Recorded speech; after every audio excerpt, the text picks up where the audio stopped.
akkasitti jaayizataaf ijoolleen abbaa kiyya biyya ofirratti wabii ta'uun amma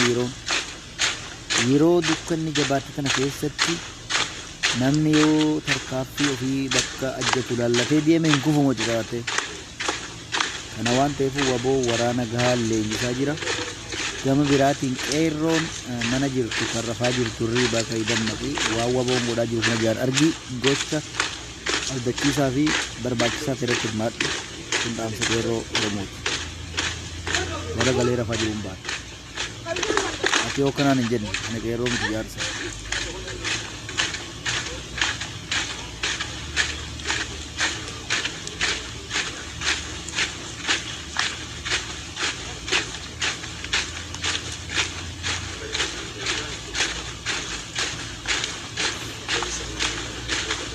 ilmi Oromoo dhalate hundi isaadha